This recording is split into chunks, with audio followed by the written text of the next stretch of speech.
So I'm just home from the ABR Festival, and I thought I would talk about my Kawasaki KLE500, which is less than a week old. It's Sunday today, and I took delivery of it on Tuesday last week. It's done 360 miles. This is the base model.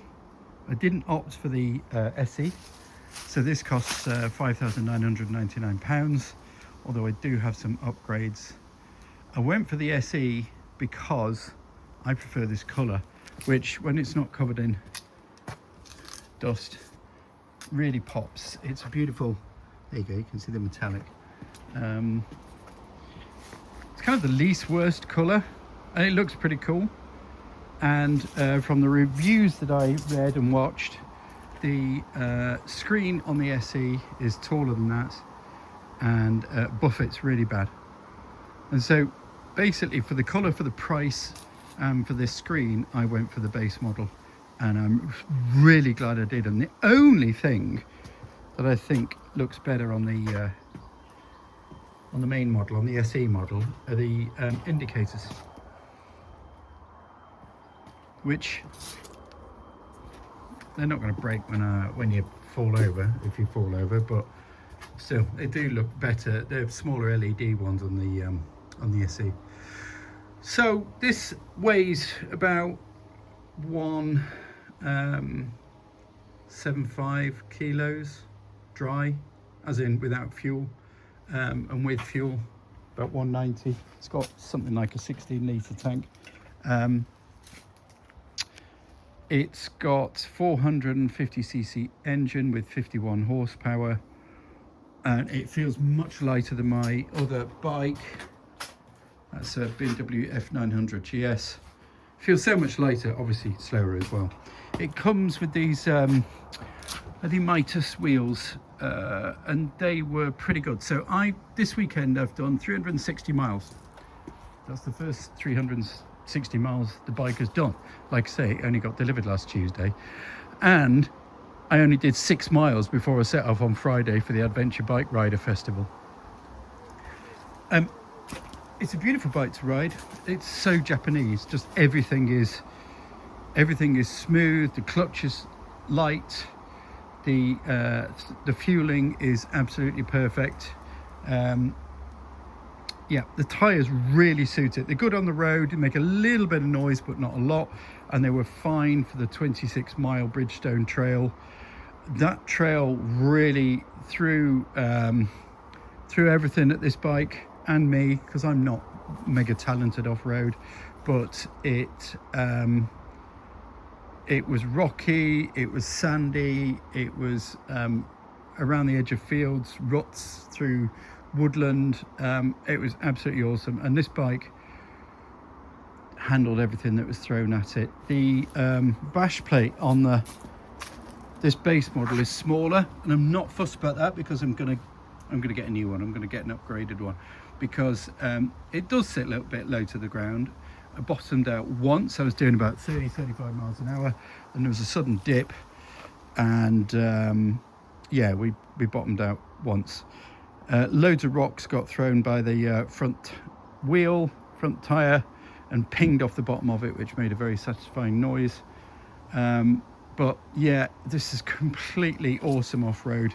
So I'm going to have plenty more adventures on this bike. So I'm kind of doing this with the luggage on it because there's a couple of things to say. Can you see it's a factory? So the options that I've got are the handguards. There's a USB there. That's an option. I put my quad lock. I actually stole the quad lock setup from the F900. Put my Moscow Moto Nat handlebar bag, which is really useful. What other options? Heated grips. It's got heated grips, which are really nicely integrated, actually, better than on some other Kawasaki's that I saw at the Adventure Bike Festival. So the wiring is hidden under this thing here.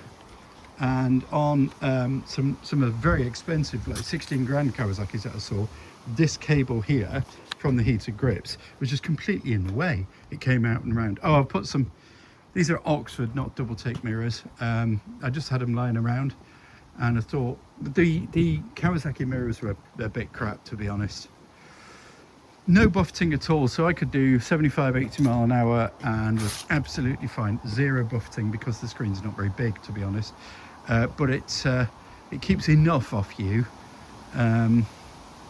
Yeah, so off-roading, absolutely fine. The suspension, really good. The brakes are really good too. Only single disc. And what make is that, Nissan? Well, it's really good. Really great feel and really good stopping power. I was really impressed with the brakes.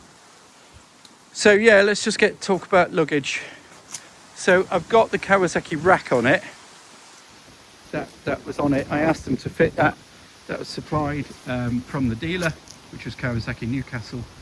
To which I bought a Givey plate and then my Givey top box, which normally lives on the F900. So it's absolutely fine. Everything fits well, except this is a relatively lightweight bike. And just look at where it sits on the bike, that luggage. Now, it's not particularly heavy in there. Most of the space is taken up by a sleeping bag. So there's a sleeping bag, there's a tent, there's my jet boil, a couple of other things. It's not particularly heavy.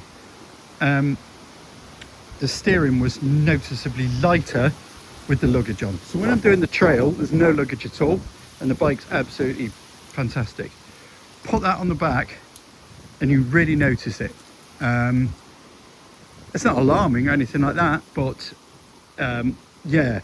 So I'm going to take this down to Rhyada in South Wales, off-road in a month's time. And I'm obviously not camping. It's just camping gears in here. So I've got another one of these Oxford roll bags, of 30 litre. I'm going to fit everything in that 30 litre bag and keep it here so it's not hanging out and up. And I think I'll be fine with that setup. Yeah, that's I only camp once a year at the ABR Festival, and that was a little bit heavy at the back and high up.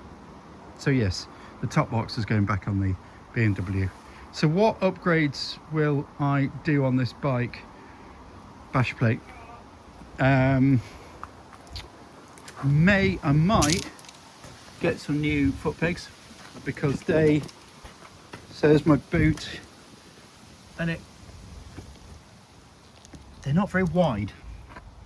I've took the rubber inserts out, whereas my F900 pegs are just a little bit wider, and I might get some different pegs. Yeah, bash plate, not a lot else really, I don't think. The pegs, here we go, side stand extender.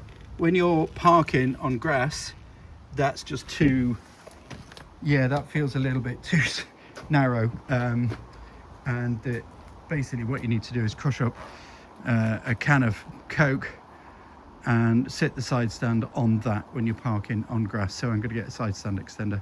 And those cheap Oxford mirrors, whilst they trashed the thread in here, these mirrors, so 2 days old, 6 miles ridden, I trashed the thread inside there, which is where the mirror, the factory mirror goes.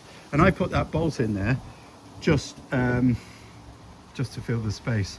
And I've had to put this on, which this came with the Oxford mirrors. So the Oxford mirror mounting mechanism was absolute rubbish, and the thread size was different, and trashed this thread here. I've ordered a new part, cost me 44 quid to replace that thread, and but I'm just going to leave that setup because the mirrors are really, really good.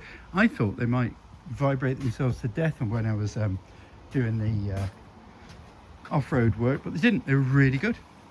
So that's just about it. If you've got any questions, please leave them in the comments. And that is my 2026 Kawasaki KLE500. Oh, one last thing to say. I haven't fully tested the range. The range is all over the shop on the dash. But I reckon 190 miles easy on this.